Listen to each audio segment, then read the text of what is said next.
मेरा नाम रिया है और मैं अपने ससुर जी, जिन्हें मैं प्यार से पापा बुलाती हूँ, के साथ हमारे छोटे से घर में रहती हूँ। मेरे पति अजय विदेश में नौकरी करते हैं और साल में एक दो बार ही घर आ पाते हैं। शुरू में ससुर जी के साथ अकेले रहना थोड़ा अटपटा लगता था, लेकिन समय के साथ हमारी आपसी समझ और विश्वास ने हमें एक अनोखा रिश्ता दे दिया। एक दिन की बात है, बारिश का मौसम था। खिड़की से ठंडी हवा आ रही थी और घर में एक सुखद शांति थी। मैं रसोई में चाय बना रही थी, तभी पापा ने अपने कमरे से आवाज़ लगाई, रिया बेटी, ज़रा इधर आना। मैंने चाय का कप रखा और उनके कमरे की ओर बढ़ी। पापा अपने पुराने लकड़ी के पलंग पर बैठे थे। उनके चेहरे पर हल्की थकान थी। उनके घुटनों में दर्द रहता था और वो अक्सर इसकी शिकायत करते थे।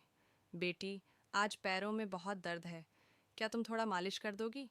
उन्होंने धीमी आवाज़ में कहा। मैंने मुस्कुराते हुए कहा, हाँ पापा, बिल्कुल। मैंने तेल की छोटी शीशी उठाई और उनके पास बैठ गई। जैसे ही मैंने उनके पैरों पर तेल लगाना शुरू किया, पापा ने पुरानी बातें छेड़ दीं। तुम्हें पता है रिया, तुम्हारी सास भी ऐसी ही मालिश किया करती थी। वो कहती थी, हाथों में जादू है। मैं हंस पड़ी। पापा, आप भी ना, कितनी पुरानी बातें याद करते हैं। लेकिन उनकी बातों में एक अजीब सी गर्माहट थी। उनकी आवाज़ में पुरानी यादों का दर्द और प्यार दोनों झलक रहे थे। मैंने मालिश करते हुए पूछा, पापा, आप मम्मी को कितना मिस करते हैं? वो थोड़ा रुके, फिर बोले, हर दिन। लेकिन तुम्हारे आने से घर फिर से जीवंत हो गया है। तुम बेटी नहीं, मेरी दोस्त बन गई हो। उनके शब्दों ने मेरे दिल को छू लिया। मैंने उनकी ओर देखा। उनकी आंखों में एक चमक थी। उस पल में कमरे में सिर्फ हम दो थे, न कोई औपचारिकता, न कोई दूरी। मैंने हल्के से कहा, पापा, आप भी तो मेरे लिए पिता से बढ़कर हैं। आपने मुझे हमेशा इतना प्यार दिया। उन्होंने मेरे हाथ पर धीरे से हाथ रखा और कहा, रिया, तुम्हारी हंसी में तुम्हारी सास की छवि दिखती है। तुम्हें देखकर लगता है वो अभी भी मेरे पास है। उनकी आवाज़ में एक गहरा भाव था और मेरे दिल में एक अनकहा स्नेह जाग उठा। बाहर बारिश तेज़ हो गई थी। मैंने मालिश पूरी की और पापा को चाय लाकर दी। हम दोनों चाय पीते हुए पुरानी फिल्मों की बातें करने लगे। वो हंसते, मैं हंसती। उस दिन हमारे बीच का रिश्ता सिर्फ ससुर बहू का नहीं रहा। वो एक गहरा भावनात्मक बंधन था, प्यार, सम्मान और विश्वास से भरा। उस शाम बारिश की रिमझिम और चाय की गर्माहट ने घर को और भी सुकून भरा बना दिया था। पापा और मैं पुरानी फिल्मों की बातें कर रहे थे और उनकी हंसी में मुझे एक पुराने दोस्त की तरह अपनापन महसूस हो रहा था। पापा ने अपनी चाय का कप टेबल पर रखा और अचानक बोले, रिया, तुम्हें डांस करना पसंद है ना? मैं थोड़ा चौंकी, क्योंकि पापा पहले कभी इतने हल्के मूड में ऐसी बात नहीं करते थे। मैंने हंसते हुए कहा, हाँ पापा, पसंद है, लेकिन अब तो बस किचन में गुनगुनाते हुए थोड़ा बहुत नाच लेती हूँ। पापा की आंखों में शरारत भरी चमक थी। तो आज थोड़ा नाच दिखाओ ना, मैं भी देखूं मेरी बहू कितना कमाल करती है। उनकी बात सुनकर मैं हंस पड़ी, लेकिन थोड़ा झिझक भी रही थी। फिर भी उनके उत्साह को देखकर मैंने हामी भर दी। मैंने अपना फ़ोन उठाया और एक पुराना बॉलीवुड गाना लगाया। प्यार हुआ, इकरार हुआ। गाने की धुन कमरे में गूंजने लगी और मैंने हल्के हल्के कदमों से नाचना शुरू किया। पापा ताली बजाने लगे। उनकी हंसी और तालियों की आवाज़ ने माहौल को और जीवंत कर दिया। नाचते नाचते मैंने देखा कि पापा भी अपनी जगह पर बैठे बैठे कंधे हिला रहे थे, जैसे पुराने दिनों की याद में खो गए हों। गाना खत्म हुआ तो मैं हाँफते हुए उनके पास बैठ गई। पापा, अब आपकी बारी, मैंने मजाक में कहा। वो हंसे और बोले, अरे, मेरे घुटने अब कहाँ साथ देते हैं। लेकिन तुम्हें पता है, तुम्हारी सास और मैं अपनी शादी के बाद अक्सर ऐसे ही नाचते थे। वो मुझे खींच कर कमरे में नचवाती थी और मैं बस उसका साथ देता था। उनकी बातों में एक पुरानी रोमांटिक याद थी और उनकी आंखों में एक नरम सी चमक। मैंने धीरे से कहा, पापा, आप कितने रोमांटिक थे। मम्मी को कितना प्यार करते थे ना। पापा ने एक गहरी सांस ली और बोले, प्यार तो अभी भी है रिया, बस अब वो यादों में बसता है। लेकिन तुमने इस घर को फिर से वही खुशी दी है। तुम्हारी हंसी, तुम्हारी बातें, सब कुछ ऐसा लगता है जैसे वो अभी भी यहीं कहीं है। उनके शब्दों ने मेरे दिल को गहरे तक छू लिया। मैंने बिना कुछ सोचे उनके हाथ को हल्के से थाम लिया और कहा, पापा, मैं वादा करती हूँ, मैं हमेशा आपके साथ हूँ। ये घर कभी खाली नहीं होगा। उस पल में बारिश की आवाज़ और हमारे बीच की खामोशी ने एक अनकहा बंधन और मजबूत कर दिया। पापा ने मेरे सिर पर हाथ रखा, जैसे कोई पिता अपनी बेटी को आशीर्वाद देता है। लेकिन उस आशीर्वाद में एक दोस्त का प्यार और एक अनमोल रिश्ते की गर्माहट थी। रात को खाना खाते वक्त पापा ने कहा, रिया, कल फिर वही गाना सुनेंगे।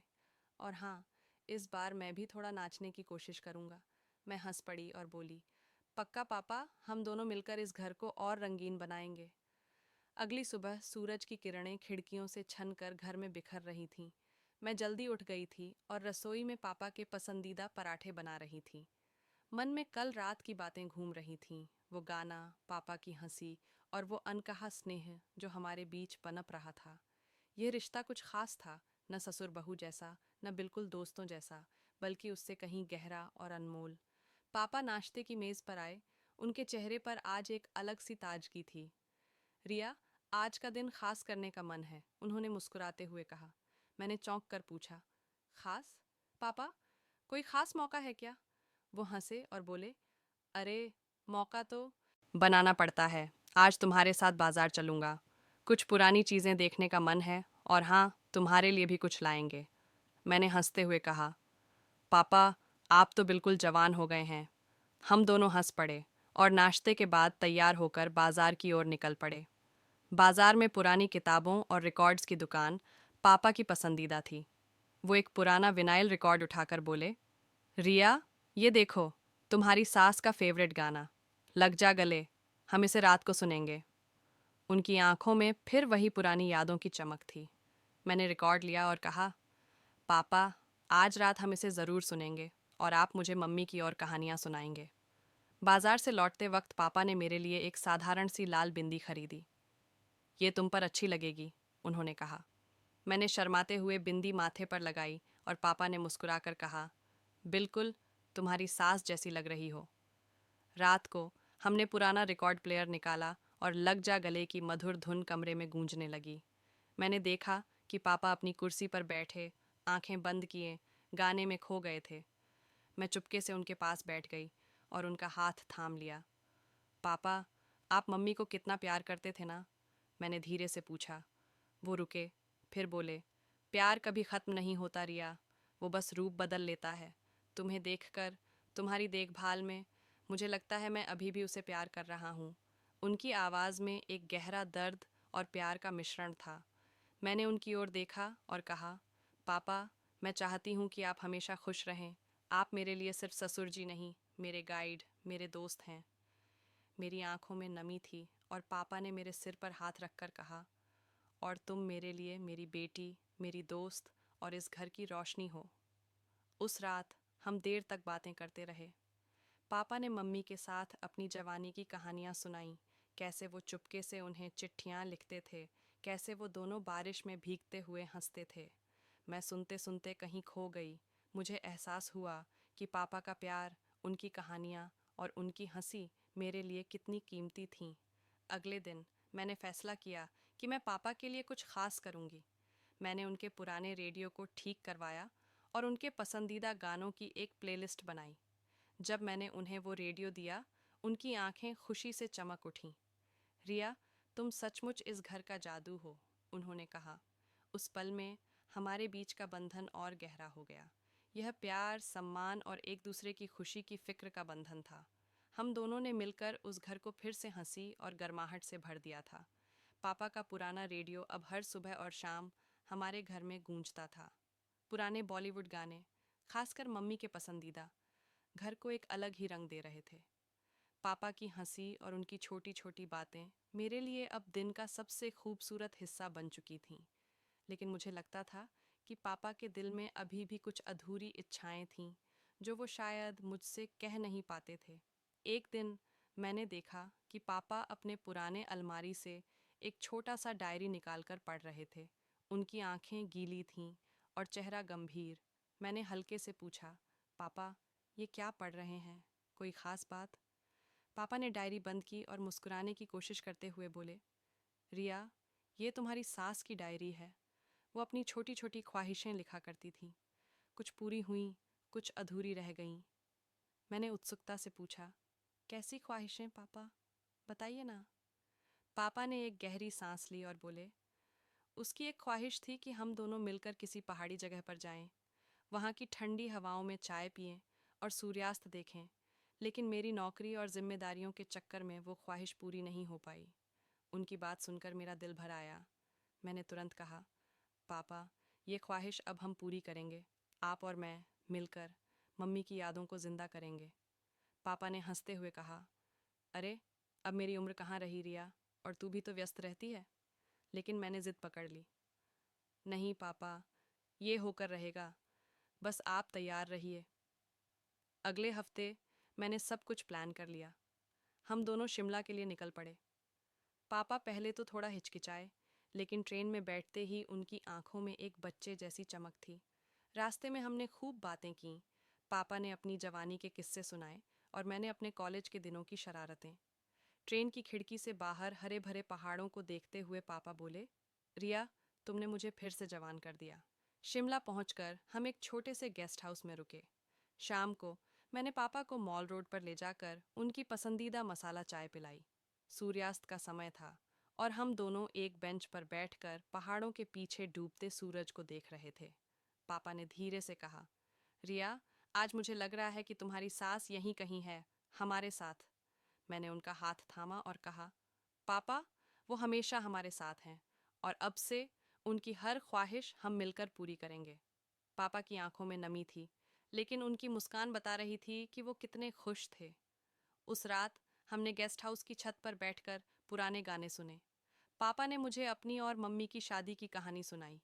कैसे वो पहली बार मिले थे, कैसे मम्मी ने उनकी लिखी चिट्ठी को अपने दुपट्टे में छुपा कर रखा था। मैं सुनते सुनते हंस रही थी और पापा की आंखों में वही पुरानी शरारत लौट आई थी। वापस लौटने के बाद घर में एक नई ऊर्जा थी। पापा अब हर सुबह मुझसे कहते, रिया, आज क्या नया करें। मैंने उनके लिए एक छोटा सा गार्डन बनाना शुरू किया, जहां हम दोनों मिलकर फूल और सब्जियां उगाते। हर शाम हम गार्डन में बैठकर चाय पीते और बातें करते। एक दिन पापा ने मुझे एक पुराना लॉकेट दिया। ये तुम्हारी सास का था, उन्होंने कहा। वो चाहती थी कि ये मेरी बहू को मिले। मैंने लॉकेट को गले में पहना और पापा को गले लगाते हुए कहा, पापा, आपने मुझे सिर्फ एक ससुर नहीं, बल्कि एक परिवार, एक दोस्त और एक अनमोल रिश्ता दिया है। उस पल में हम दोनों की आंखें नम थीं, लेकिन दिल खुशी से भरा था। हमारा बंधन अब सिर्फ ससुर बहू का नहीं था, ये प्यार, विश्वास और एक दूसरे की खुशियों की फिक्र का रिश्ता था। एक दिन की बात है जब मैं घर में अकेली थी और मेरे कमर में दर्द आ गया था। वही मालिश करने के बहाने में मेरे देवर ने वह सब किया जो मेरा पति ने आज तक नहीं कर पाया था। मुझे बहुत ही सुकून मिला। आप लोग को सुनकर बहुत मज़ा आएगा। लास्ट तक सुन, मेरे साथ क्या क्या हुआ, कैसे कैसे हुआ, किस तरह क्या किया। 25 साल के युवा आरव और उसकी 30 साल की खूबसूरत भाभी अनन्या की। अनन्या एक आकर्षक और सौम्य स्वभाव वाली महिला थीं, जिनकी मुस्कान में एक अलग ही जादू था। एक दिन की बात है, अनन्या को कमर में तेज दर्द हुआ। शायद लंबे समय तक घर के काम करने की वजह से उनकी कमर में अकड़ आ गई थी। शाम का समय था। आरव, जो हमेशा अनन्या की छोटी छोटी बातों का ख्याल रखता था, उनके बेडरूम में आया।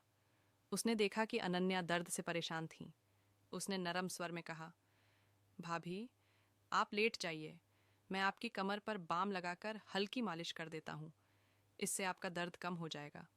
अनन्या ने शर्माते हुए मना किया, नहीं आरव, मैं खुद कर लूँगी। लेकिन आरव ने प्यार भरे अंदाज में जिद की, भाभी, बाम लगाना आसान है, लेकिन मालिश करना मुश्किल होगा। मुझे आपकी मदद करने दीजिए। उसकी आंखों में सच्ची फिक्र देखकर अनन्या मना नहीं कर पाई। वह पेट के बल बेड पर लेट गईं और अपनी क्रीम रंग की साड़ी को कमर से थोड़ा ऊपर कर लिया। यहाँ लगाओ, उन्होंने धीमी आवाज में कहा। आरव ने अपनी उंगलियों पर बाम लिया और धीरे धीरे अनन्या की कमर पर मलना शुरू किया। जैसे ही उसके गर्म हाथ अनन्या की नाजुक त्वचा को छुए, उन्हें एक अजीब सा सुकून महसूस हुआ। आरव की उंगलियां धीरे धीरे उनकी कमर पर फिसल रही थीं और हर स्पर्श के साथ अनन्या का दर्द जैसे पिघल रहा था। भाभी, दर्द अब कहाँ है? आरव ने पूछा। अनन्या, जो उस पल में खो सी गई थी, अनायास ही बोल पड़ी, थोड़ा और नीचे। आरव ने बाम को और नीचे लगाना शुरू किया। उसका स्पर्श इतना नरम और सावधान था कि अनन्या को लग रहा था जैसे कोई जादू हो रहा हो। भाभी, अगर आप साड़ी को थोड़ा और ढीला कर दें तो बाम अच्छे से लग जाएगा, आरव ने हल्के शर्माते हुए कहा। अनन्या ने एक पल के लिए झिझक महसूस की, लेकिन फिर उन्होंने साड़ी को थोड़ा और नीचे सरका दिया। आरव ने उनकी गोरी और मुलायम त्वचा की तारीफ करते हुए कहा, भाभी, आपकी त्वचा इतनी साफ और नरम है जैसे रेशम।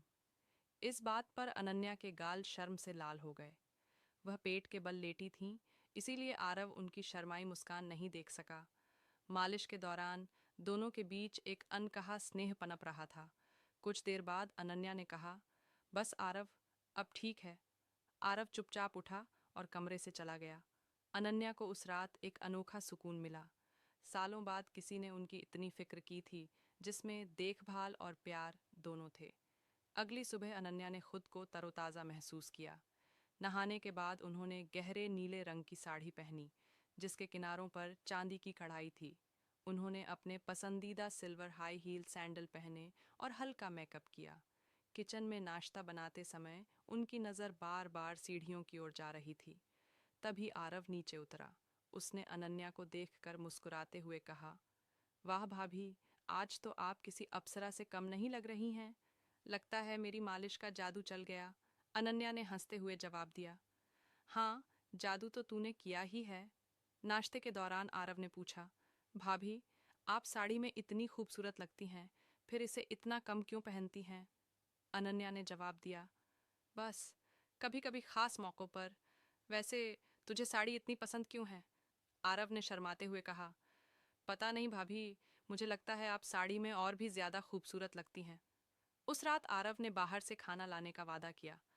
अनन्या ने दिन भर घर के काम निपटाए और फिर आरव के कमरे की सफाई करने गईं। वहां बेड के नीचे उन्हें एक सफेद रेशमी कपड़ा दिखा। उसे उठाकर देखा तो वह एक महिला का अधोवस्त्र था। अनन्या को एक पल के लिए हैरानी हुई, लेकिन फिर उन्हें याद आया कि कुछ दिन पहले आरव का दोस्त रोहन और उसकी गर्लफ्रेंड रीना इस कमरे में थे। शायद यह रीना का ही था। अनन्या ने उसे एक तरफ रख दिया और बाकी सफाई पूरी की। शाम को आरव खाना लेकर लौटा। अनन्या ने उस दिन फिर से साड़ी पहनी थी, इस बार गुलाबी रंग की। आरव की नज़रें उनकी खूबसूरती पर ठहर गईं। भाभी, आप तो दिन ब दिन और खूबसूरत होती जा रही हैं, उसने चंचल अंदाज में कहा। अनन्या ने हंसते हुए जवाब दिया, बस बस, अब तारीफ बंद कर, चल शरबत बना देती हूँ। दोनों बेडरूम में बैठकर बातें करने लगे। अनन्या ने पूछा, आरव, मेरी कमर अब बिल्कुल ठीक है, फिर भी तू इतना ख्याल क्यों रखता है? आरव ने गंभीर होकर कहा, भाभी, आप मेरे लिए सिर्फ भाभी नहीं, एक दोस्त भी हैं। आपकी हर छोटी बड़ी बात का ख्याल रखना मुझे अच्छा लगता है। अनन्या का दिल उसकी बातों से पिघल गया। उसने मुस्कुराते हुए कहा, तू बहुत अच्छा है, आरव। उस रात दोनों के बीच की बातचीत में एक गहरा स्नेह और विश्वास था। अनन्या को लग रहा था कि आरव का साथ उनके जीवन में एक नई रोशनी लेकर आया है। अनन्या और आरव के बीच की यह मुलाकात अब और गहरी होने लगी थी। उस रात जब दोनों शरबत पीते हुए बातें कर रहे थे, कमरे में एक हल्की सी खामोशी छा गई। अनन्या ने अपनी साड़ी की प्लीट्स को ठीक करते हुए आरव की ओर देखा और मुस्कुराते हुए कहा, आरव, तू इतना ध्यान रखता है मेरा। कभी कभी लगता है कि तू मेरे लिए परिवार से भी बढ़कर है। आरव ने शर्माते हुए जवाब दिया, भाभी, आप मेरे लिए सिर्फ भाभी नहीं, बल्कि एक ऐसी शख्सियत हैं जिनके बिना यह घर अधूरा लगता है। उसकी आंखों में सच्चाई और स्नेह साफ झलक रहा था। अनन्या का दिल एक पल के लिए धड़का। उसने बात को हल्का करने के लिए कहा, अच्छा, अब ये तारीफें बंद कर और बता, तुझे मेरी साड़ी इतनी क्यों पसंद आई आज? आरव ने हंसते हुए कहा, भाभी, साड़ी में आपका एक अलग ही रौब है, और वो सिल्वर हाई हील सैंडल, बस क्या कहूँ, आप किसी राजकुमारी की तरह लगती हैं। अनन्या ने ठाका लगाते हुए कहा, बस बस, अब बहुत हो गया, चल अब खाना लगाते हैं। दोनों ने मिलकर खाना खाया। खाने के दौरान आरव ने अनन्या से पूछा, भाभी, आप कभी बाहर घूमने क्यों नहीं जाती? हम दोनों कहीं चलें, शायद आपको अच्छा लगे। अनन्या ने एक पल सोचा और फिर कहा, हम, ठीक है, लेकिन कहाँ? आरव ने उत्साह से कहा, क्यों ना इस वीकेंड हम पास के हिल स्टेशन चलें। वहाँ की ठंडी हवा और हरियाली आपके दिमाग को तरोताज़ा कर देगी। अनन्या को यह विचार पसंद आया। उसने हामी भरते हुए कहा, ठीक है, लेकिन तू सारी प्लानिंग करेगा। आरव ने मुस्कुराते हुए वादा किया, बिल्कुल भाभी, आप बस तैयार रहिए। वीकेंड का सफ़र शनिवार की सुबह आरव और अनन्या कार में पास के हिल स्टेशन के लिए निकल पड़े। अनन्या ने हल्के गुलाबी रंग की साड़ी पहनी थी, जिसके साथ उन्होंने अपनी पसंदीदा हाई हील सैंडल पहनी थीं। आरव ने उन्हें देखकर मजाक में कहा, भाभी, आप तो इस साड़ी में पहाड़ों की रानी लग रही है। अनन्या ने हंसते हुए जवाब दिया, और तू मेरे राजकुमार? दोनों हंस पड़े और इस हल्के फुल्के मजाक ने उनके सफ़र को और मज़ेदार बना दिया। हिल स्टेशन पहुंचते ही ठंडी हवा ने अनन्या को तरोताज़ा कर दिया। दोनों ने वहां की वादियों में टहलना शुरू किया। आरव ने अनन्या का ख्याल रखते हुए उन्हें एक सुंदर सी जगह दिखाई जहां से सूर्यास्त का नज़ारा देखा जा सकता था। दोनों एक चट्टान पर बैठ गए। अनन्या ने गहरी सांस लेते हुए कहा, आरव, कितने दिन बाद ऐसा सुकून मिला है। तेरा बहुत बहुत शुक्रिया। आरव ने नरम स्वर में कहा, भाभी, मुझे बस आपकी मुस्कान देखनी थी। उसकी बातों में एक गहरा स्नेह था जो अनन्या के दिल को छू गया। सूर्यास्त के नारंगी रंगों के बीच दोनों के बीच एक अनकहा रिश्ता और मजबूत हो रहा था। अनन्या ने आरव की ओर देखा और कहा, तूने मेरे लिए इतना किया, मैं कभी नहीं भूलूंगी। वापसी और एक नया मोड़ वापसी के रास्ते में अनन्या ने आरव से पूछा, आरव, तूने कभी सोचा है कि तुझे कैसी लड़की चाहिए? आरव ने हंसते हुए कहा, भाभी, मुझे कोई ऐसी चाहिए जो आप जैसी हो, देखभाल करने वाली, हंसमुख और थोड़ा सा स्टाइलिश। अनन्या ने मजाक में कहा, तो फिर मुझे ढूंढ ले। दोनों फिर से हंस पड़े, लेकिन इस बार उनकी हंसी में एक गहरी भावना थी। घर पहुंचने के बाद अनन्या ने रात का खाना तैयार किया। खाने के बाद जब दोनों फिर से बेडरूम में बैठकर बातें कर रहे थे, अनन्या ने अचानक कहा, आरव, तूने मेरी कमर की मालिश की थी ना? आज फिर से थोड़ा दर्द हो रहा है। ये कहते हुए उसकी आंखों में एक चंचल सी चमक थी। आरव ने मुस्कुराते हुए कहा, चलिए भाभी, मैं फिर से जादू करता हूँ। इस बार अनन्या ने अपनी साड़ी को पहले से ही थोड़ा ढीला कर लिया। आरव ने बाम लिया और धीरे धीरे उसकी कमर पर मालिश शुरू की। इस बार मालिश के दौरान दोनों के बीच की खामोशी कुछ और ही कह रही थी। अनन्या ने धीरे से कहा, आरव, तेरा स्पर्श सचमुच जादुई है। आरव ने जवाब दिया, भाभी, ये जादू सिर्फ आपके लिए है। उसकी बातों में एक गहरा स्नेह था जो अनन्या को और करीब ले आया। मालिश के बाद अनन्या ने आरव का हाथ पकड़ा और कहा, तू मेरे लिए बहुत खास है, आरव। उस रात दोनों के बीच का रिश्ता सिर्फ भाभी और देवर का नहीं रहा। यह एक गहरी दोस्ती, स्नेह और विश्वास का रिश्ता बन चुका था, जिसमें एक अनकहा प्यार भी शामिल था।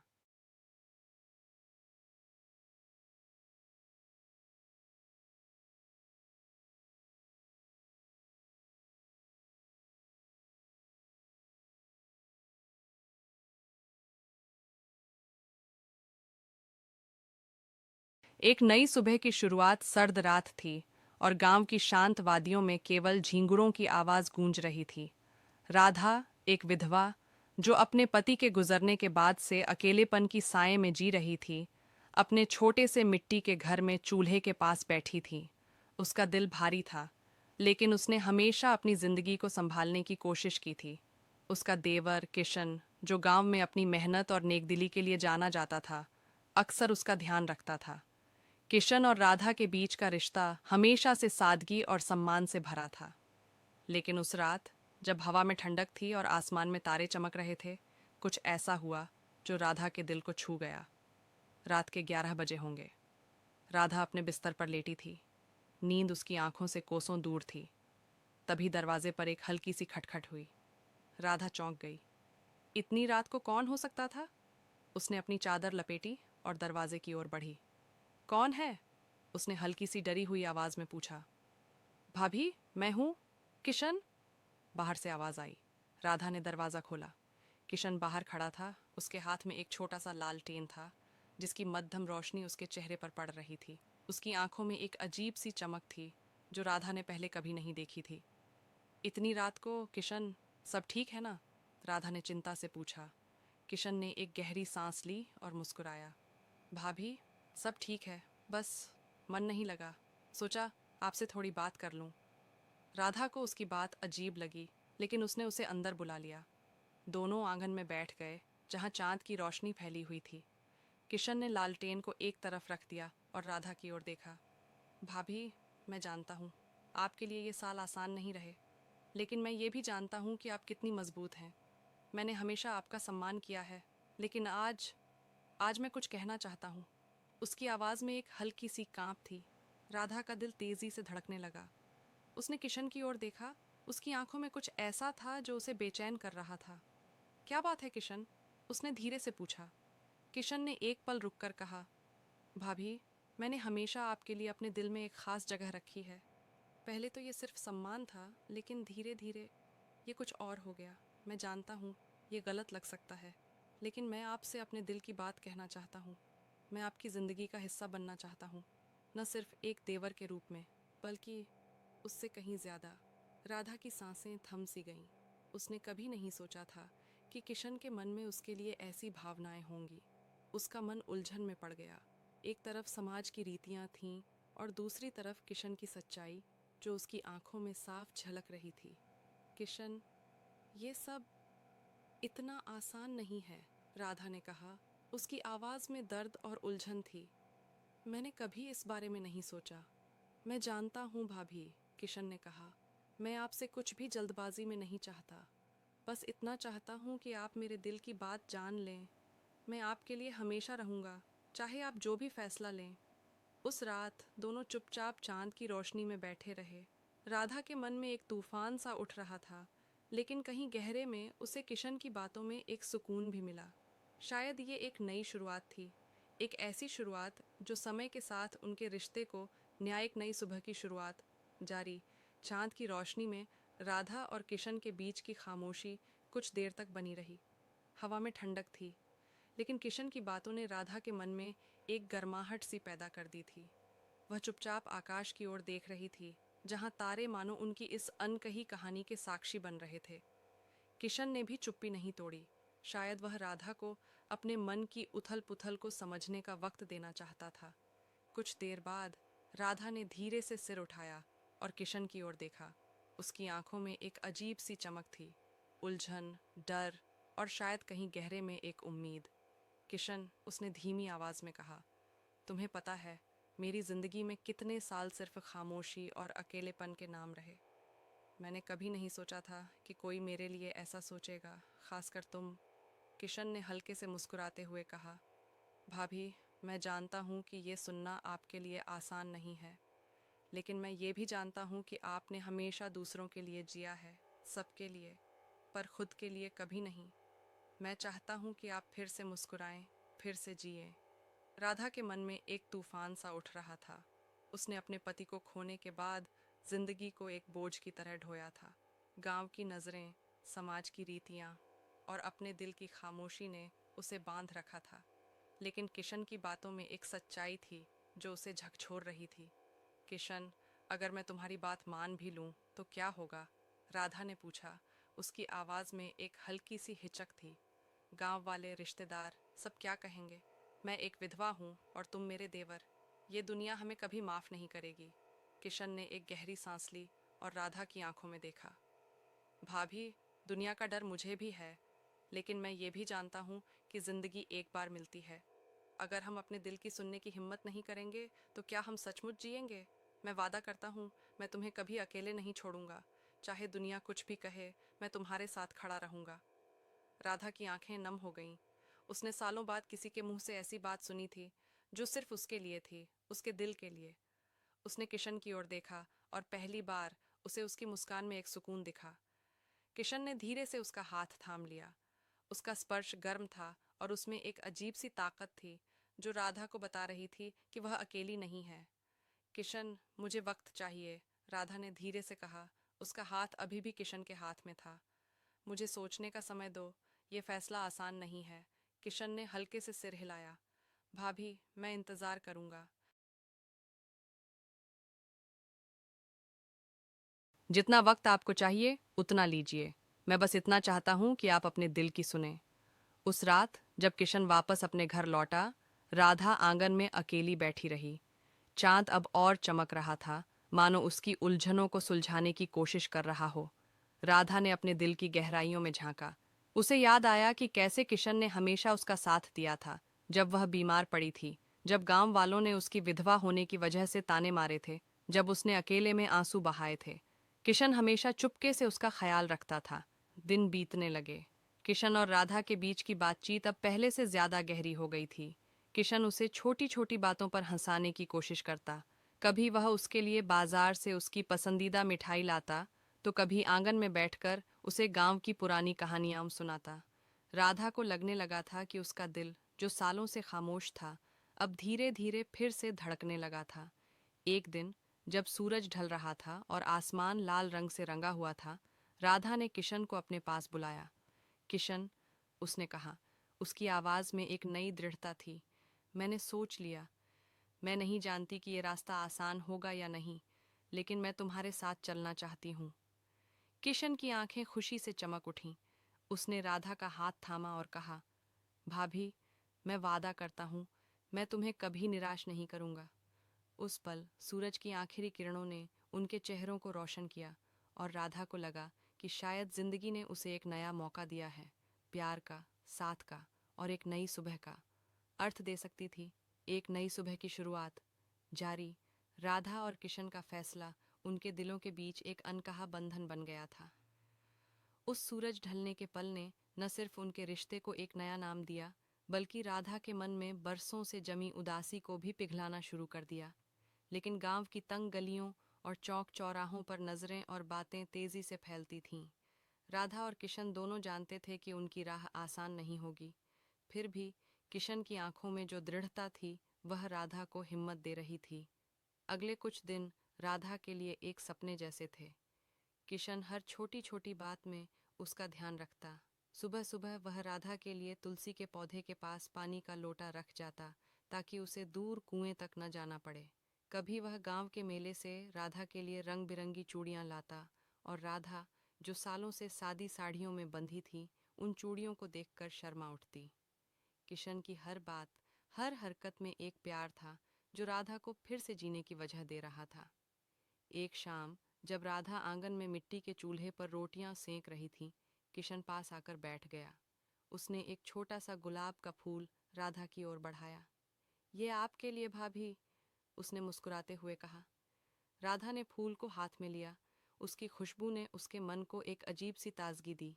किशन, तुम्हें नहीं लगता कि हमारी ये कहानी गांव वालों को पसंद नहीं आएगी? राधा ने फूल को सूंघते हुए धीरे से कहा। उसकी आवाज में अब डर कम और एक नई हिम्मत ज्यादा थी।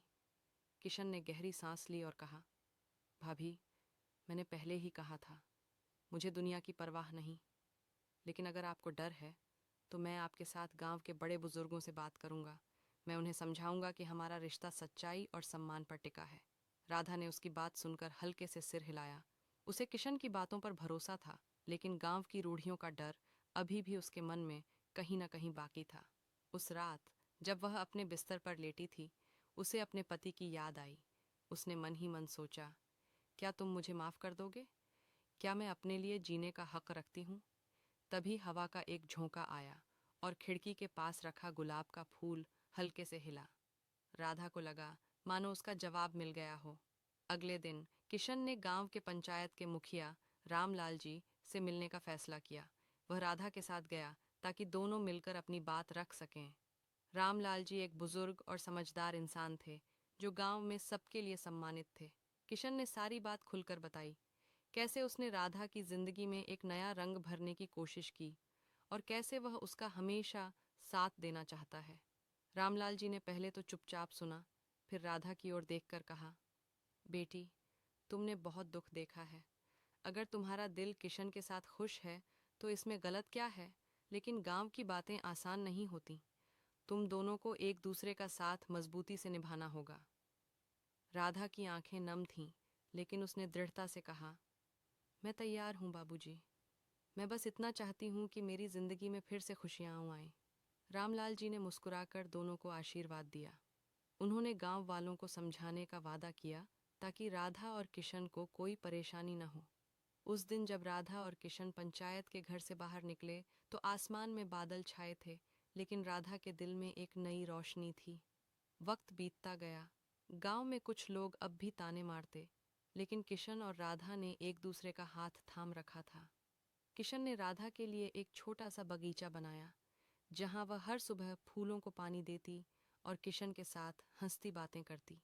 धीरे धीरे गांव वालों ने भी उनकी सच्चाई को स्वीकार करना शुरू कर दिया। राधा, जो कभी सिर्फ एक विधवा के रूप में जानी जाती थी, अब किशन की साथी के रूप में गांव की कहानियों में शामिल हो गई थी। एक साल बाद गांव के मेले में राधा और किशन साथ साथ घूम रहे थे। राधा ने पहली बार रंग बिरंगी साड़ी पहनी थी और उसकी कलाइयों में चूड़ियां खनक रही थीं। किशन ने उसकी ओर देखा और कहा, भाभी, तुम्हारी मुस्कान मेरी जिंदगी का सबसे खूबसूरत रंग है। राधा ने शर्माते हुए कहा, किशन, अब मुझे भाभी मत बुलाओ, बस राधा कहो। किशन ने हंसते हुए उसका हाथ थामा और दोनों मेले की भीड़ में खो गए, जहां उनकी प्रेम कहानी अब सिर्फ उनकी नहीं। रात के 12:30 बज चुके थे। मैंने आंखें बंद कर रखी थीं, लेकिन नींद कोसों दूर थी। तभी मेरे कमरे का दरवाज़ा धीरे से खुला। चटकनी की हल्की सी आवाज़ ने मेरे दिल की धड़कनों को और तेज़ कर दिया। मैंने सोने का नाटक किया, पर मेरी सांसें जैसे थम सी गई थीं। मुझे अंदाज़ा था कि वह क्यों आए हैं, फिर भी मैं चुप रही, अपने दिल की उथल पुथल को दबाकर। उस रात जो हुआ वह मेरी जिंदगी का एक नया मोड़ बन गया। मेरा नाम रिया है, उम्र 28 साल। मैं लखनऊ के एक पुराने मोहल्ले में अपने ससुर अखिलेश जी के साथ रहती हूँ। हमारा मकान पुराना है, गलियां तंग हैं, लेकिन दिलों में जो तूफान उठ रहा था वह बिल्कुल नया था। 2 साल पहले मेरी सास, माँ जैसी, कैंसर से हमें छोड़ गईं और मेरे पति रोहन 3 साल पहले एक कार हादसे में मुझे अकेला छोड़ गए। तब से मैं और अखिलेश जी इस छोटे से घर में एक दूसरे का सहारा बनकर जी रहे हैं। मैं दिन भर एक कॉल सेंटर में काम करती हूँ। घर लौटकर खाना पीना, बाजार सब संभालती हूँ। अखिलेश जी, जो अब 45 साल के हैं, पहले मोहल्ले के चहेते इंसान थे। उनकी हंसी, उनके किस्से, चौपाल पर उनकी बातों का वजन, सब कुछ गली में गूंजता था। लेकिन माँ के जाने के बाद वह जैसे टूट से गए। दिन भर अपने कमरे में या टीवी के सामने क्राइम शो देखते रहते। उनकी आंखों में एक अनकहा दर्द था, जो मुझे रातों को चैन नहीं लेने देता। मैं सोचती, क्या मैं उनके इस दर्द को कम कर सकती हूँ? क्या उनकी जिंदगी में फिर से कोई रंग भर सकती हूँ? एक रात की बात है। रात के करीब 2 बजे मैं पानी पीने उठी। घर में सन्नाटा था, सिर्फ बाहर गली में कुत्तों की आवाजें गूंज रही थीं। अखिलेश जी का कमरा ऊपर था और मेरा नीचे। तभी ऊपर से कुछ गिरने की आवाज आई। मेरा दिल धक धक करने लगा। क्या हुआ? मैं डरते डरते ऊपर गई। उनका दरवाजा हल्का सा खुला था। मैंने चुपके से झांका। अखिलेश जी अपने मोबाइल की टॉर्च जला रखी थी। उनके एक हाथ में मोबाइल था और वह कुछ देख रहे थे, शायद कोई पुरानी तस्वीर या वीडियो। पास में रखा गिलास अचानक जमीन पर गिर गया, लेकिन वह इतने खोए हुए थे कि उन्हें भनक तक नहीं लगी। मैं चुपचाप उन्हें देखती रही। उनकी आंखों में एक उदासी थी, लेकिन साथ ही एक अजीब सी तड़प भी। कुछ देर बाद उन्होंने मोबाइल साइड में रखा और लेट गए। मैं धीरे से नीचे अपने कमरे में लौट आई। उस रात जो मैंने देखा उसने मेरे दिल में हलचल मचा दी। अखिलेश जी अकेलेपन से जूझ रहे थे, लेकिन अपने दर्द को छिपा रहे थे। मैं सोचने लगी, क्या मैं उनके लिए कुछ कर सकती हूँ? क्या मैं उनके दिल में वो खोया हुआ सुकून ला सकती हूँ? अगली सुबह मैंने फैसला किया कि कुछ तो करना होगा। मैंने उनके लिए उनकी पसंद का मसाला डोसा बनाया और साथ में फिल्टर कॉफ़ी। जब मैंने उनके सामने परोसा, वह चौंक गए। रिया, ये सब इतनी सुबह? मैंने हंसकर कहा। अखिलेश जी, आपकी वो पुरानी वाली मुस्कान लाने के लिए ये डोसा तो छोटी सी बात है। वह हल्का सा मुस्कुराए और मेरे दिल को जैसे ठंडक मिल गई। उस दिन के बाद मैंने उनके साथ वक्त बिताना शुरू किया। कभी उनके पुराने दोस्तों को घर बुलाया, कभी शाम को उनके साथ गली में टहलने निकली। एक दिन जब मैं रात को खाना बना रही थी, उन्होंने अचानक कहा, रिया, तू मेरे लिए बेटी जैसी है। लेकिन तेरा दिल क्या कहता है, तू भी तो अकेली है ना। उनकी बात मेरे दिल को छू गई। मैंने धीरे से कहा, अखिलेश जी, अकेलापन तो हम दोनों का है। शायद हम एक दूसरे के लिए वो कमी पूरी कर सकते हैं। एक शाम जब मैं कॉल सेंटर से लौटी, अखिलेश जी आंगन में कुर्सी डालकर बैठे थे। मैं उनके पास गई और बोली, अखिलेश जी, आपको याद है आप कहाँ करते थे कि ज़िंदगी एक गाना है जो हर धुन में बहता है। वह मुझे देखकर बोले, हाँ, पर अब तो मेरा गाना जैसे थम सा गया है। मैंने उनका हाथ पकड़ा और कहा, तो चलिए हम इस गाने में नई धुन जोड़ते हैं। हम एक दूसरे के लिए वो संगीत बन सकते हैं। उस रात जब घर की बत्तियां बुझ गईं, मैंने देखा कि अखिलेश जी मेरे कमरे के पास खड़े थे। उनकी आंखों में हिचक थी, लेकिन एक गहरी चाहत भी। मैंने पूछा, अखिलेश जी, सब ठीक?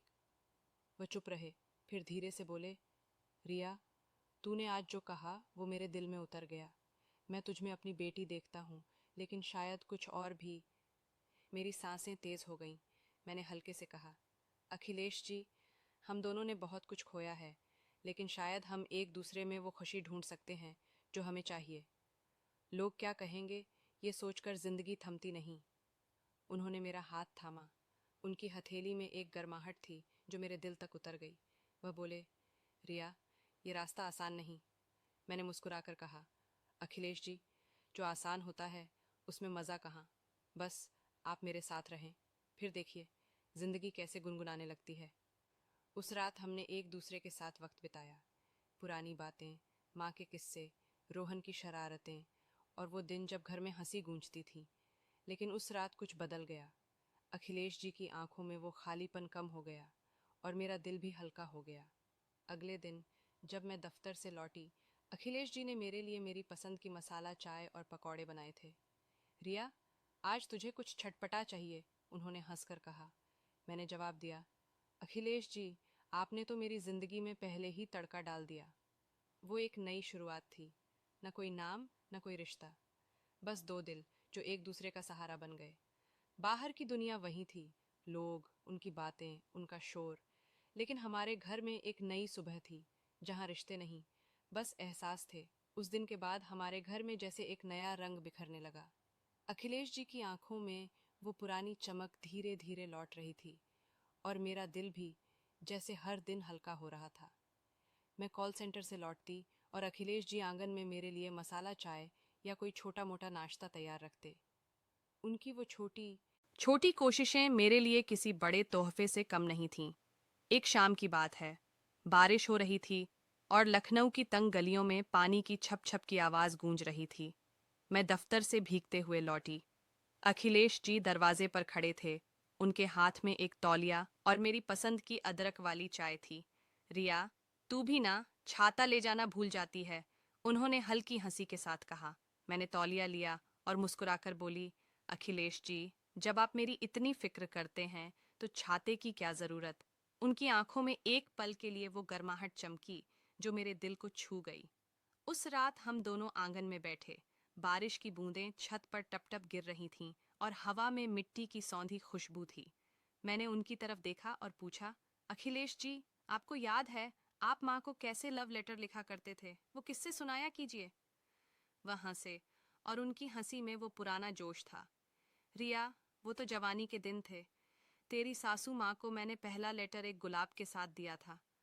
वो गुस्सा हो गई थीं, लेकिन फिर चुपके से मुस्कुराई थीं। मैंने हंसकर कहा, तो अब आप मेरे लिए एक लेटर लिखेंगे।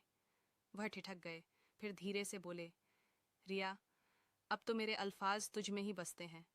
लेटर की क्या ज़रूरत। उनकी बात ने मेरे दिल में जैसे आग सी लगा दी। मैं चुप रही, लेकिन मेरी आंखें शायद सब कुछ कह रही थीं। उस रात जब मैं अपने कमरे में जाने लगी, अखिलेश जी ने मेरा हाथ पकड़ा। उनकी उंगलियों में वो गर्माहट थी जो मेरे पूरे वजूद को सुकून दे रही थी। रिया, उन्होंने धीरे से कहा, तूने मेरी जिंदगी में फिर से बारिश ला दी। लेकिन ये रास्ता, क्या हम सही जा रहे हैं। मैंने उनकी आंखों में देखा और कहा, अखिलेश जी, दिल का रास्ता कभी गलत नहीं होता। लोग क्या कहेंगे, ये सोचकर हम अपने दिल की बात दबा लें तो क्या जीना बाकी रह जाएगा। उस रात हमने कोई जल्दबाजी नहीं की। हम बस एक दूसरे के करीब बैठे, पुरानी यादों को ताज़ा किया। अखिलेश जी ने बताया कि कैसे वह और माँ हर बारिश में छत पर चाय पीते थे। मैंने कहा, तो चलिए, कल हम भी छत पर चाय पियेंगे। वह मुस्कुराए और बोले, रिया, तू सच में मेरी जिंदगी में एक नई धुन ले आई है।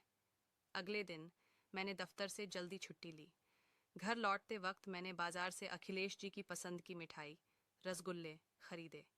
घर पहुंचकर मैंने देखा कि अखिलेश जी ने छत को सजा रखा था। पुरानी कुर्सियों पर रंग बिरंगे तकिए और एक छोटा सा रेडियो जिसमें पुराने गाने बज रहे थे। ये क्या अखिलेश जी? मैंने हंसकर पूछा। वह शर्माते हुए बोले, सोचा तुझे बारिश में चाय पिलाऊं, जैसे पुराने दिन थे। मेरे दिल में जैसे तितलियां उड़ने लगीं। हम छत पर बैठे। बारिश की हल्की फुहारें थीं और रेडियो पर रिमझिम गिरे सावन बज रहा था। मैंने उनकी तरफ देखा और कहा, अखिलेश जी, ये पल, ये मेरी जिंदगी के सबसे खूबसूरत पल हैं। उन्होंने मेरी आंखों में देखा और धीरे से कहा, रिया, तू मेरे लिए सिर्फ बेटी नहीं, मेरे दिल की धड़कन बन गई है। उनकी बात सुनकर मेरी आंखें नम हो गईं। मैंने उनका हाथ थामा और कहा, तो फिर ये धड़कन कभी रुकने न दें। उस रात जब हम छत से नीचे आए, अखिलेश जी ने मेरे माथे पर एक हल्का सा चुंबन दिया।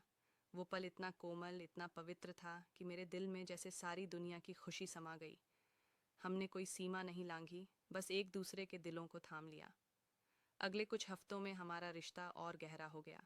अखिलेश जी फिर से गली की चौपाल पर अपने दोस्तों के साथ हंसने लगे। मैं जब दफ्तर से लौटती तो वह मेरे लिए कोई नई रेसिपी बनाकर रखते। एक दिन उन्होंने मेरे लिए एक छोटा सा गुलाब का पौधा लाकर कहा, रिया, ये तेरा है, जैसे तूने मेरे सूखे हुए दिल में फिर से फूल खिलाए। मैंने वो पौधा लिया और उनकी आंखों में देखकर कहा, अखिलेश जी, ये फूल हम दोनों का है, हम इसे साथ मिलकर खिलाएंगे। बाहर की दुनिया में लोग अब भी बातें करते थे। कुछ ने हमें स्वीकार किया, कुछ ने नज़रें फेर लीं, लेकिन हमारे छोटे से घर में एक नई दुनिया बस रही थी, जहाँ न कोई नाम था, न कोई रिश्ता, बस दो दिल थे जो एक दूसरे की धड़कन बन गए थे। रात के 1 बजे धड़कनें तेज थीं। तभी मेरे कमरे का दरवाज़ा धीरे से खुला और चटकनी की आवाज़ आई। मुझे अंदाज़ा था कि वह क्यों आए हैं। मैं चुप रही, सांसें थामे, अपने दिल को समझाने की कोशिश करती रही। उस रात जो हुआ, वह मेरी जिंदगी का एक नया अध्याय बन गया। मेरा नाम रिया है, उम्र 26 साल। मैं अपने ससुर रमेश जी के साथ लखनऊ के एक पुराने मोहल्ले में रहती हूँ। हमारा मकान पुराना है, गलियां तंग हैं, लेकिन दिलों में जो उथल पुथल चल रही है वह बिल्कुल नई है। 2 साल पहले मेरी सास सुनीता माँ को बीमारी ने हमसे छीन लिया। मेरे पति अर्जुन तो 4 साल पहले एक कार दुर्घटना में मुझे अकेला छोड़ गए। तब से मैं और रमेश जी इस छोटे से घर में एक दूसरे का सहारा बने हुए हैं। मैं दिन भर एक बीपीओ में काम करती हूँ। घर लौटकर खाना, बाजार और बाकी जिम्मेदारियां संभालती हूँ। रमेश जी कभी मोहल्ले के सबसे हंसमुख इंसान हुआ करते थे। उनकी गहरी आवाज़ और ठहाके गलियों में गूंजते थे। हर शाम चौपाल पर उनके दोस्तों का जमावड़ा लगता था, लेकिन माँ के जाने के बाद वह जैसे टूट से गए। दिन भर अपने कमरे में या टीवी पर क्राइम शो देखते रहते। उनकी आंखों में एक गहरी उदासी थी जो मुझे रातों को चैन नहीं लेने देती थी। मैं सोचती, क्या मैं उनके इस दर्द को कम कर सकती हूँ? क्या उनकी जिंदगी में फिर से रौनक ला सकती हूँ? एक रात करीब 2:30 मैं पानी पीने उठी। घर में सन्नाटा था। बाहर सड़क पर कुत्तों की भौंकने की आवाजें गूंज रही थीं। रमेश जी का कमरा ऊपर था, मेरा नीचे।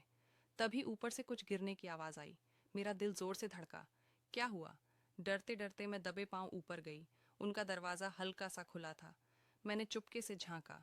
रमेश जी अपने मोबाइल की टॉर्च जला रखी थी। एक हाथ में मोबाइल था और वह कुछ देख रहे थे। दूसरा हाथ शायद कुछ और कर रहा था। तभी उनके पास रखा स्टील का गिलास जमीन पर गिर गया, लेकिन वह इतने खोए थे कि उन्हें भनक तक नहीं हुई। मैंने देखा, वह एक वीडियो में डूबे थे। कुछ देर बाद उन्होंने मोबाइल साइड में रखा और लेट गए। मैं चुपके से नीचे अपने कमरे में लौट आई। नीचे आकर जो मैंने देखा, उस पर यकीन करना मुश्किल था। रमेश जी, जिन्हें मैं हमेशा एक पिता की तरह देखती थी, क्या वह भी इस अकेलेपन से जूझ रहे थे? लेकिन फिर मैंने सोचा, यह तो इंसानी फितरत है, इसमें गलत क्या है? उनके अकेलेपन ने मेरे दिल को छू लिया। मैं सोचने लगी, क्या मैं उनके लिए कुछ कर सकती हूँ? क्या मैं उनके दिल में बुझी उस चिंगारी को फिर से जला सकती हूँ? अगली सुबह मैंने फैसला किया कि कुछ तो करना होगा। मैंने उनके लिए उनकी पसंद का नाश्ता बनाया, प्याज का पराठा और मसाला चाय। जब मैंने उनके सामने परोसा, वह चौंक गए। रिया, ये सब इतनी सुबह? मैंने हंसकर कहा। रमेश जी, आपकी वो पुरानी हंसी वापस लाने के लिए ये पराठा तो छोटी सी बात है। वह हल्के से मुस्कुराए और मेरे दिल को सुकून सा मिला। उस दिन के बाद मैंने उनके साथ वक्त बिताना शुरू किया। कभी उनके पुराने दोस्तों को घर बुलाया, कभी शाम को उनके साथ गलियों में टहलने निकली। एक दिन जब मैं रात को खाना बना रही थी, रमेश जी ने अचानक कहा, रिया, तू मेरे लिए बेटी जैसी है, लेकिन तेरा दिल क्या कहता है? तू भी तो अकेली है ना? उनकी बात मेरे दिल को गहरे तक छू गई। मैंने धीरे से कहा, रमेश जी, अकेलापन तो हम दोनों का है। शायद हम एक दूसरे के लिए वो कमी पूरी कर सकते हैं। एक शाम जब मैं ऑफिस से लौटी, रमेश जी आंगन में कुर्सी डालकर बैठे थे।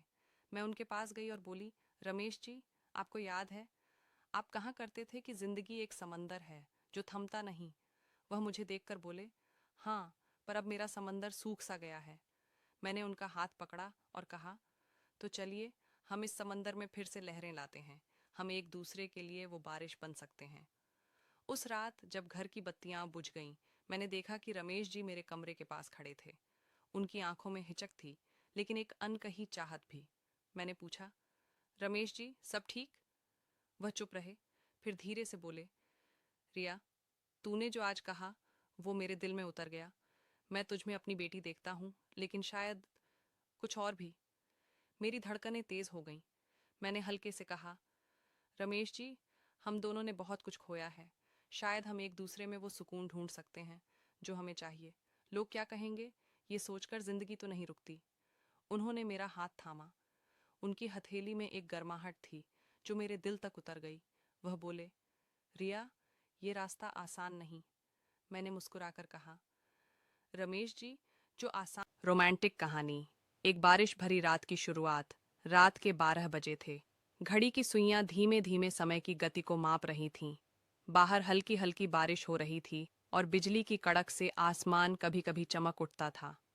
मैं, अनन्या, 22 साल की, अपने कमरे में बिस्तर पर लेटी हुई थी। घर में सन्नाटा पसरा था।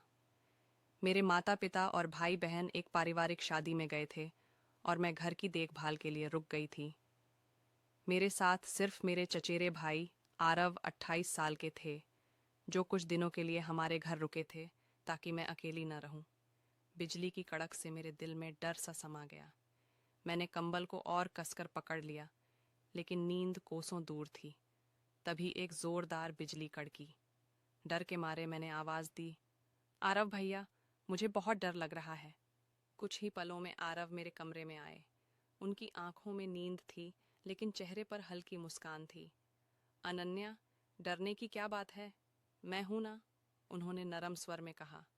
मैंने बिस्तर पर थोड़ा खिसक कर जगह बनाई और कहा, भैया, यहाँ लेट जाइए, मुझे सचमुच डर लग रहा है। आरव हल्का सा मुस्कुराए और मेरे पास लेट गए। उनकी मौजूदगी से मेरा डर कुछ कम हुआ। बारिश की बूंदों की आवाज और उनकी सांसों की हल्की गति से कमरे में एक अजीब सा सुकून छा गया। अचानक एक और तेज बिजली कड़की। मैं डरकर आरव से लिपट गई। मेरे दिल की धड़कन तेज थी और उनकी बाहों में मुझे एक अनजानी सी गर्माहट महसूस हुई। कुछ देर तक मैं वैसे ही लिपटी रही। फिर धीरे धीरे मुझे एक अजीब सी भावना ने घेर लिया। न डर, न घबराहट, बल्कि कुछ और, जैसे कोई अनकहा एहसास मेरे दिल को छू रहा हो। आरव ने मेरी पीठ पर हल्के से हाथ फेरा और कहा, अनन्या, डरो मत, मैं हूं ना। उनकी आवाज में इतना सुकून था कि मैं उसमें खो सी गई। धीरे धीरे हमारी बातें शुरू हुईं। उन्होंने मुझे अपने कॉलेज के दिनों की कहानियां सुनाई। कैसे वो अपने दोस्तों के साथ रात भर बातें करते थे और कैसे उनकी पहली पसंद की लड़की ने उन्हें एक बार बारिश में भीगते हुए देखकर छाता दे दिया था। मैं हंस पड़ी। भैया, आप तो बहुत रोमांटिक हैं। वो भी हंसे और बोले, अरे, अब तो बस पुरानी यादें बची हैं। लेकिन तुम बताओ, तुम्हारा दिल क्या कहता है? कोई खास दोस्त है स्कूल में? मैं शर्मा गई और बोली, नहीं भैया, मैं तो बस पढ़ाई में डूबी रहती हूँ। उनकी आंखों में एक चमक थी, जैसे वो मेरे शब्दों के पीछे की अनकही बातों को पढ़ रहे हों। उस रात हम बातें करते करते सो गए। सुबह जब मैं उठी तो आरव पहले ही उठकर नाश्ता बना रहे थे। मैंने हैरानी से पूछा, भैया, आप किचन में? वो हंसे, हाँ, तुझे डर से बचाने के बाद अब भूख से भी बचाना है। उनकी इस बात पर मेरी हंसी छूट गई। उस दिन हमने साथ में नाश्ता किया और फिर वो अपने काम पर चले गए। शादी का सीजन और अनन्या का अकेलापन। जून का महीना था। गर्मी अपने चरम पर थी और शादियों का मौसम भी जोरों पर था। मेरे घर में खाला की बेटी की शादी थी और सबको वहां जाना था, लेकिन घर को अकेला छोड़ना ठीक नहीं था, क्योंकि चोरी का डर रहता था। सबने मिलकर फैसला किया कि मैं घर पर रुकूंगी। मुझे शादी में जाने की बहुत इच्छा थी, लेकिन घर की जिम्मेदारी के आगे मैंने हामी भर दी। पापा ने आरव को फ़ोन किया, आरव, कुछ दिन के लिए अनन्या के साथ हमारे घर रह सकते हो? वो अकेली है और हमें उसकी चिंता है। आरव तुरंत तैयार हो गए। अंकल, चिंता न करें, मैं रात को घर आ जाऊंगा और अनन्या की देखभाल करूंगा। आरव की शादी 2 साल पहले हो चुकी थी, लेकिन उनकी पत्नी अपने मायके गई थी, इसलिए वो अकेले थे। शाम को जब सब शादी के लिए निकल गए, मैं घर में अकेली थी। तभी आरव का फ़ोन आया। अनन्या, खाने में क्या खाएगी? मैंने हंसते हुए कहा, भैया, कुछ तीखा और स्वादिष्ट, जैसे पनीर टिक्का। वो बोले, ठीक है, मैं ले आता हूँ। जब वो आए तो उनके साथ पनीर टिक्का और ढेर सारी मिठाइयाँ भी थीं। मैंने रोटी और चावल पहले ही बना लिया था। हमने साथ बैठकर खाना खाया। आरव ने मुझसे कहा, अनन्या, तुम अब पहले से भी ज्यादा खूबसूरत हो गई हो। उनकी तारीफ सुनकर मेरे गाल लाल हो गए। मैंने हंसकर कहा, भैया, आप भी तो कम हैंडसम नहीं हैं। चाची कितनी लकी हैं। वो हंसे और बोले, अरे, शादी के बाद तो बस काम और घर की भागदौड़ है, लेकिन तुम्हारी हंसी देखकर पुराने दिन याद आ गए। खाने के बाद हम देर तक बातें करते रहे। रात के 1 बजे तक हम हंसते बतियाते रहे। आरव की बातों में एक अजीब सा जादू था। वो हर पल को हल्का और खुशनुमा बना देते थे। फिर मैं अपने कमरे में सोने चली गई और वो अपने कमरे में। एक अनकहा एहसास। अगले दिन सुबह मैं जल्दी उठी और नाश्ता बनाने लगी, लेकिन आरव अभी भी सो रहे थे। मैंने उन्हें आवाज़ दी, भैया उठिए, आपको लेट हो जाएगा। जब वो नहीं उठे तो मैं उनके कमरे में गई। उनकी नींद में एक मासूमियत थी जो मुझे देखते ही रहने को मजबूर कर रही थी। मैंने हल्के से उनकी चादर खींची और वो एकदम से उठ बैठे। अरे अनन्या, इतनी सुबह? मैं हंस पड़ी और बोली, भैया, नाश्ता तैयार है, जल्दी नहा लीजिए। उस दिन घर में अकेलेपन का एहसास हुआ। मैंने पेंटिंग की, फिर फ़ोन चलाया और कब सो गई पता ही नहीं चला। जब उठी तो देखा कि आरव के आने का समय हो गया था। मैंने जल्दी से नहाया और अपनी पसंदीदा नीली ड्रेस पहनी। ये ड्रेस मेरे शरीर पर पूरी तरह फिट थी और मुझे बहुत पसंद थी। जैसे ही मैं कमरे से बाहर आई, आरव की नज़र मुझ पर ठहर गई। वाह अनन्या, ये ड्रेस तो तुम पर कमाल लग रही है, उन्होंने कहा। उनकी तारीफ में एक गहराई थी जो मेरे दिल को छू गई। उस रात बिजली चली गई। गर्मी से मैं पसीने में भीग चुकी थी। आरव ने अपने फ़ोन की टॉर्च जलाई और बोले, अनन्या, गर्मी बहुत है, चलो खाना बनाते हैं। हमने मिलकर खाना बनाया। किचन में काम करते हुए उनकी नज़रें बार बार मुझ पर रुक रही थीं। मुझे उनकी नज़रों में एक अनकहा सा आकर्षण दिख रहा था, लेकिन मैंने खुद को संभाला। वो मेरे चचेरे भाई थे और मैं नहीं चाहती थी कि मेरे मन की उलझनें गलत दिशा में जाएं। खाना बनने के बाद मैंने फिर से नहाया और एक हल्की नाइटी पहनी। जब मैं छत पर गई, जहां हमने सोने का फैसला किया था, तो आरव मुझे देखकर चुप हो गए। अनन्या, तुम सचमुच बहुत खूबसूरत हो, उन्होंने धीमे स्वर में कहा। मैं शर्मा गई और बोली, भैया, आप भी तो कम नहीं हैं। एक नई शुरुआत। उस रात छत पर लेटे हुए हमने ढेर सारी बातें की। आरव ने मुझसे पूछा, अनन्या, तुम्हारा सपना क्या है? तुम जिंदगी में क्या चाहती हो? मैंने कहा, भैया, मैं चाहती हूँ कि मेरी जिंदगी में प्यार हो, सुकून हो, कोई ऐसा जो मुझे समझे, मेरे सपनों को सपोर्ट करे। वो मुस्कुराए और बोले, तुम्हें ऐसा इंसान जरूर मिलेगा। तुम्हारा दिल बहुत खूबसूरत है। उनकी बातों ने मेरे दिल को छू लिया। उस रात हमारी बातों में एक गहरी दोस्ती और विश्वास का रिश्ता बन गया। मैंने महसूस किया कि आरव सिर्फ मेरे भाई नहीं, बल्कि एक ऐसे दोस्त थे जो मेरे हर डर, हर सपने को समझते थे। कुछ दिन बाद जब मम्मी पापा लौटे तो मैंने अपनी जिंदगी के बारे में गंभीरता से सोचना शुरू किया। मैंने फैसला किया कि मुझे अपने सपनों को पूरा करना है। मैंने कॉलेज में दाखिला लिया और अपनी पढ़ाई पर ध्यान दिया। आरव मेरे लिए हमेशा एक प्रेरणा बने रहे। वो अक्सर मुझे फ़ोन करके मेरी पढ़ाई और सपनों के बारे में पूछते। उनकी बातें मुझे हमेशा हिम्मत देती थीं। समय बीता और एक दिन मम्मी ने मुझसे शादी की बात की। मैंने उनसे कहा, मम्मी, मैं अभी अपने करियर पर ध्यान देना चाहती हूँ, लेकिन जब भी शादी करूँगी वो किसी ऐसे इंसान से होगी जो मेरे सपनों को समझे। मम्मी मुस्कुराईं और बोलीं, बेटी, तुम्हें ऐसा इंसान ज़रूर मिलेगा। आज मैं अपनी ज़िंदगी में खुश हूँ। मैंने अपने सपनों को सच करने की राह चुनी। और आरव, वो मेरे लिए हमेशा एक ख़ास इंसान रहेंगे। न सिर्फ मेरे भाई, बल्कि एक ऐसे दोस्त के रूप में जिन्होंने मुझे मेरे डर से निकलकर अपने सपनों की ओर बढ़ना सिखाया।